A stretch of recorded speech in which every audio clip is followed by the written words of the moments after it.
Então eu vou contar para vocês o que eu nunca contei para parceria lá. Por que eu nunca contei para parceria?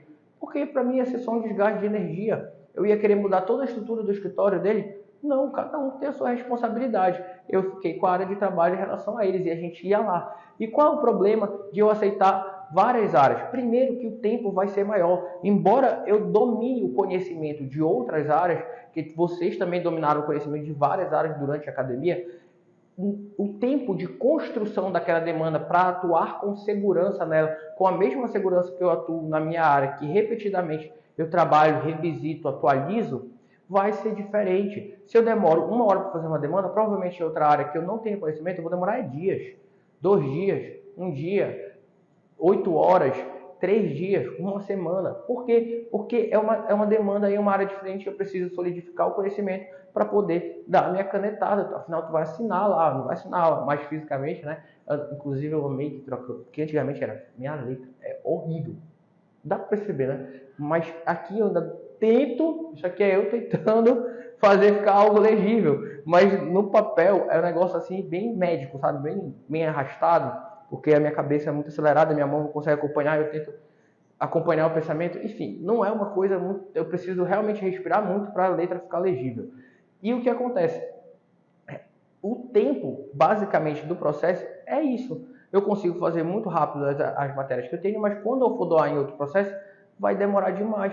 Então, isso vai demorar mais tempo. Aquele processo vai acabar, por exemplo, em comparação matemática, tendo que a necessidade de me trazer bem mais dinheiro que um processo da minha área. Por exemplo, se num processo da minha área eu demoro 1 hora e aquele processo eu vou demorar 4 horas, só aquele tempo já mostra que ele tem que ter um valor de pelo menos 4 vezes aquele valor da minha área. E isso vai tornar muito caro a cobrança, o que faz mais sentido para aquela pessoa procurar outro advogado, por exemplo. Aí eu vou explicar isso para todo mundo que procurar. Olha, o tempo vai ser muito maior, então vai ser mais caro e tudo mais. Até porque o tempo ele não é uma boa análise, tá? Por quê? Porque inicialmente, para a pessoa que está iniciando a carreira, para o inexperiente, o tempo faz sentido cobrar por tempo, por hora. Isso vai fazer sentido para ele.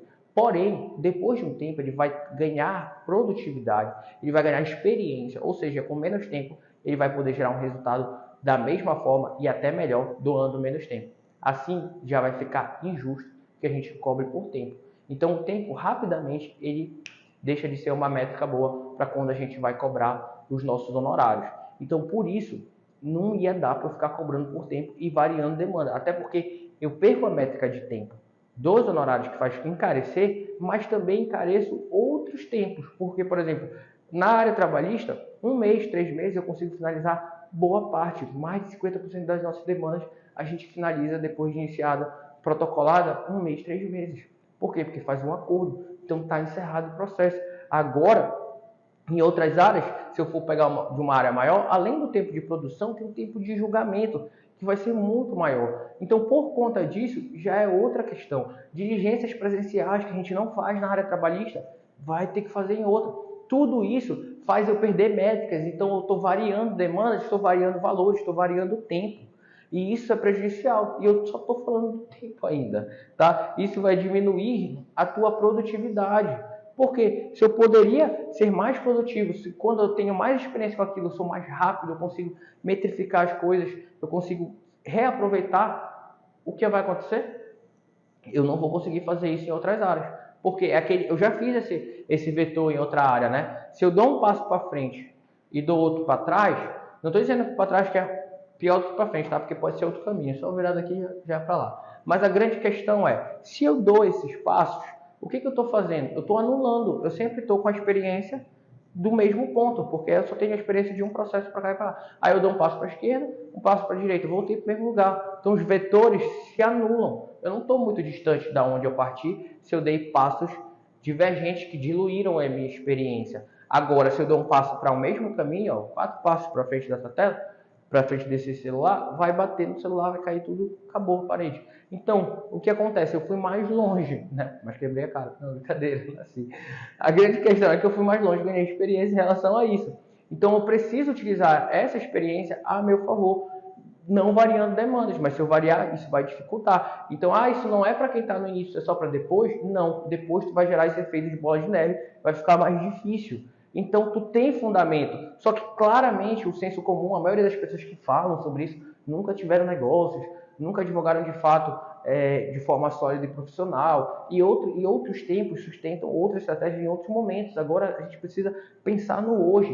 Por isso que a gente pensa em advocacia como empresa, como negócio, porque a gente precisa de estratégias metrificáveis para poder se posicionar e caminhar. É diferente. E isso aumenta o custo do processo. Então, o custo vai aumentar porque aumentou o tempo, aumentou a diligência. Eu ia só para um fórum, eu ligava só para um fórum, eu tinha só uma metodologia, agora eu vou ter que ir para outro fórum, eu vou ter que ficar diligenciando constantemente para pedir processo concluso. Eu dei essa frase, pelo amor de Deus.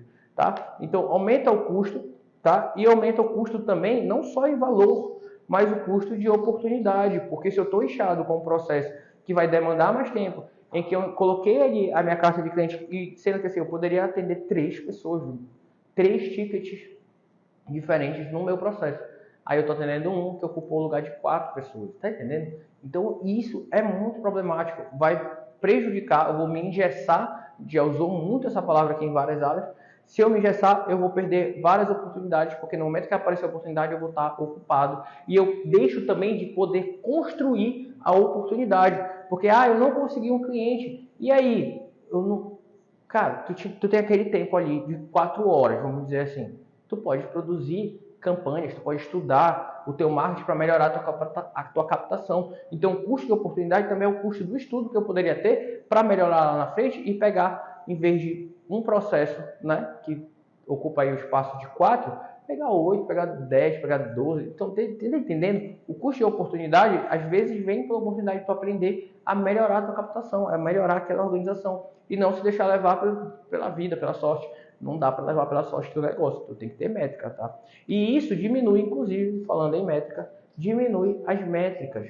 Quando a gente fica variando demandas e áreas, a gente perde as métricas. Seja porque eu poderia ter 4 passos, né, como eu falei para vocês, dar 4 passos em um caminho e ter essa experiência toda, essa métrica toda, esse aumento de métrica em uma área que me daria mais resultados se eu errasse em um, poxa, eu já usei para, já tenho esse caminho de 4. Aqui eu só tive experiência de um para cada lado. Então as minhas métricas são menores, a minha organização é menor. Se eu estou com 4 processos, eu melhoro a organização desse caminho aqui, desse fluido, eu já ganho mais experiência. Então eu vou prejudicando as minhas métricas quando eu vou variando, até porque fica tanta informação diferente e divergente que acaba atrapalhando o que é realmente útil, porque a amostragem fica prejudicada, tu não sabe se o fruto veio daqui, veio dali, veio daqui, veio daqui, passa daqui de trás, tu não sabe para onde está. Por quê? Porque são muitos requisitos ali. Por exemplo, vou dar um exemplo para vocês, como as métricas são importantes, né? Se a gente faz um acordo de 30 mil aqui, né? A gente faz um acordo não, 30 mil reais em contrato de honorários. E a gente tem um outro escritório que também faz os 30 mil. Aí são iguais? Não, porque esse aqui, se terminar as primeiras demandas, ganha mais, né? Porque ele tem a oportunidade de ganhar mais. Esse aqui ganha menos. Então, só que se esse aqui está bagunçado, qual que fez ganhar mais, fez ganhar menos? As métricas vão estar muito bagunçadas. Se esse aqui estava organizado, acaba mais cedo, é sempre de uma mesma área, pô, a métrica dele está toda organizada, ele pode repetir isso aqui mais fácil ali no futuro. Essa aqui não, a métrica está toda enrolada. Pode ser 15 mil de um processo e o restante todos, os outros 15 de vários outros, né? A gente falou sobre a lei de Pareto. E o principal problema é isso aqui, exatamente essa, toda a questão perpassa muito por isso, pelo reaproveitamento, seja material, eu sempre boto reaproveitamento. Tu diminui o reaproveitamento quando tu vai variar as demandas.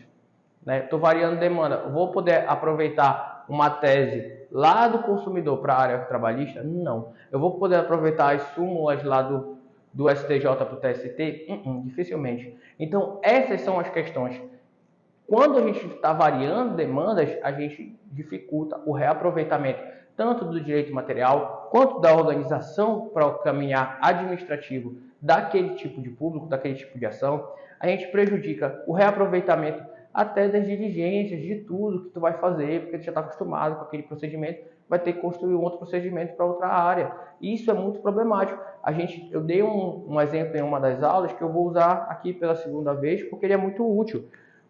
A variação, às vezes a gente está fazendo a variação por um regime de exceção. E esse regime de exceção não se justifica. Por exemplo, a gente tinha lá um restaurante. Eu usei esse exemplo porque foi o primeiro exemplo que foi entregue para mim quando eu estava iniciando lá o estudo sobre empreendedorismo jurídico. Estava um restaurante lá, era uma churrascaria, sei lá, aquele negócio de self-service, tinha arroz branco e acabou. A pessoa chegou, eu queria um arroz com milho. O outro queria um arroz com ervilha, o outro queria arroz com couve, né? O outro queria arroz com brócolis. Acabou que o dono do restaurante, por conta disso, acabou botando todos os arroz lá que foram pedidos. Só que as exceções que pediram esses, ele poderia fazer só o arroz normal branco, que ele já ia preencher o atendimento de 98%, 95% das pessoas. A maioria ia abrir mão daquele arroz com brócolis, mistura tudo. Ou seja, ele acabou aumentando o custo dele, o estoque, o desperdício, tudo por conta de uma margem muito pequena. E por conta dessa margem pequena, prejudicou o restaurante dele. Acabou gastando muito, de forma desnecessária. Ele tem que melhorar o estoque de alimentos, né? Por quanto tempo sai, às vezes tu compra uma coisa lá para o restaurante, você tem noção que o estoque é um negócio absurdo. Por quê? Comprei um produto, quanto tempo ele demora para sair da prateleira? Porque quanto mais tempo ele está na prateleira, mais ele ocupa um espaço. Então eu não posso comprar outra coisa enquanto ele está ocupando aquele espaço. Então tudo isso tem que calcular, o tempo que sai da prateleira é importante. Então isso é uma coisa muito mais profunda e a gente simplesmente consegue eliminar todos esses prejuízos quando a gente para de variar as demandas. E para de variar as demandas internas também, né? Porque o que acontece? Vou dar um exemplo para vocês que eu amo. Cara, isso daqui buga a minha cabeça. E administra hamburguerias. Eita, eu já estou ficando com fome. Eu percebo que eu sou esfomeado quando os exemplos das aulas sempre estão sobre comida, né? Mas a grande questão é o seguinte: a maioria das hamburguerias que vocês conhecem hoje, elas têm 4 itens. 4 itens que eu digo. 4 tipos de hambúrguer diferentes e um vegano, basicamente, né? Então, o que acontece? As hamburguerias mudaram. Antigamente, tu vai aí nessas que ainda são desse modelo, que tem na rua, tal, x-tudo. Aí tu vai ver, tem uns 30 tipos de sanduíche. Uns 30, uma porrada. Aí veio a hamburgueria e botou essas mais gourmetizadas, 4. É isso. Escolhe aí 4. Isso para algumas pessoas que tem aquele signo, né? Libra, né? Que não consegue se decidir. É maravilhoso, né? Só tem 4. Antes ela tinha 30, ela ficava lá horas com o cardápio. Agora ela tem 4. Um tem característica doce, outro é mais salgado, um é apimentado e o outro é o clássico. Pronto, acabou. É isso, escolhe. O que tu quer? Esse tá bom. Isso não tem muito mistério não. Tem esses 2 molhos. Pronto. Não vai... E é ótimo, por quê? Porque ela funila, ela não dá mais aquela mágica, a galera já vai lá sabendo que é aquilo. E quando a galera fecha com esse negócio, com esse modelo de negócio, ótimo. Porque aí o modelo de negócio acertou, continuou. O estoque diminui. Olha, com isso, como eu falei para vocês, não é só ação, não é só hambúrguer. O tamanho do estoque vai diminuir. O tamanho da lógica vai diminuir. O tamanho da variação, tudo vai ficar mais rápido. O padrão da comida vai ficar melhor. Por quê? Porque eu não estou variando em muitos tipos de comida. Eu tenho 4, então da feita que eu acertar, eu só vou repetir aquilo ali, ó. Acabou. Então, o processo ele tem que ter esse mínimo. As regras do processo, todas elas têm que ser metrificadas e tem que transformar em algo que não seja exceção. A grande questão é essa, é difícil. Quando a gente faz o estágio trabalhista, a gente fala de um público de cliente. Mas se mudar o público, muda a campanha.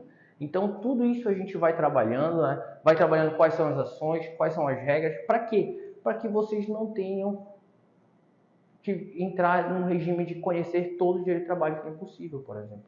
Então, isso é fundamental para o teu negócio e por isso que a gente também tem que escolher um público que seja renovável. Se escolher um público, é momento, isso tem muito ego, cara, eu vejo isso toda hora na internet e eu fico assim, não é possível não, cara, não é possível. Porque é a pessoa lançando curso falando, olha, vai acontecer isso no mercado e por isso essas ações judiciais vão aparecer. Vai acontecer isso, essa ação judicial vai aparecer. Aconteceu isso e por isso teve uma enxurrada, uma inundação, uma coisa que vai modificar o direito previdenciário por conta desse ponto. Aí vai modificar o direito consumerista, as aviações estão fazendo isso e vai ter tudo isso aqui de ação para fazer. Percebo que isso é pontual. Aí tu vai lá, vai estudar que nem um condenado, vai atrás de fazer marketing para aquelas pessoas e vai colher aquilo de uma forma sazonal, altamente perigosa. Por isso que a gente fez o curso dentro da área de trabalho, porque é uma área repetível. Não, as pessoas não vão conseguir ficar sem trabalho. Você já falou sobre isso várias vezes aqui. Tu consegue te ver sem trabalho? Quanto tempo? Isso é uma exceção à sociedade. A regra é que a pessoa tem que continuar trabalhando até ali próximo da aposentadoria. Algumas pessoas conseguem mais cedo, né, com renda, mas a grande questão é essa. A regra, se tu olhar o entorno, é que as pessoas tenham que trabalhar. Então, se elas têm que trabalhar, vai ter que ter conflito. Se tem que ter conflito, isso aqui vai continuar funcionando. Então, essa é a grande questão. Então, quando a gente fala do estágio trabalhista, é sobre o posicionamento da gente. Empregado ou empregador? Gente, o que vocês veem mais abundante ao redor de vocês? Empregado ou empregador? A resposta está dada. E tende a diminuir o conflito? Não, a resposta está dada. Aí a grande questão é as pessoas fazendo essas coisas sazonais, e aí infelizmente, mas a gente está aqui para brigar pelo nosso espaço, né? A gente está aqui para alcançar vocês, porque a gente sabe que isso é bom, diferentemente de algumas situações que a gente fala assim, não é possível não, isso aí tem um marketing pesadão, e isso vai ser uma sazonalidade, aí é mais outra coisa que expulsa o advogado da advocacia por conta de personagens que a gente não gosta, mas não adianta ficar denunciando o dia inteiro falando sobre isso. O que adianta é eu entregar fundamentos para que vocês identifiquem essa ausência de sazonalidade, esse conserto para demandas que possam ser repetíveis. Todas as etapas... Quê? O que é isso? Ah, tá. Às vezes eu faço... E eu esqueço. É isso. Todas as etapas ia ficar tão mais bonito se eu lembrasse. Todas as etapas devem buscar uma regra. Poxa, estava cheio de energia.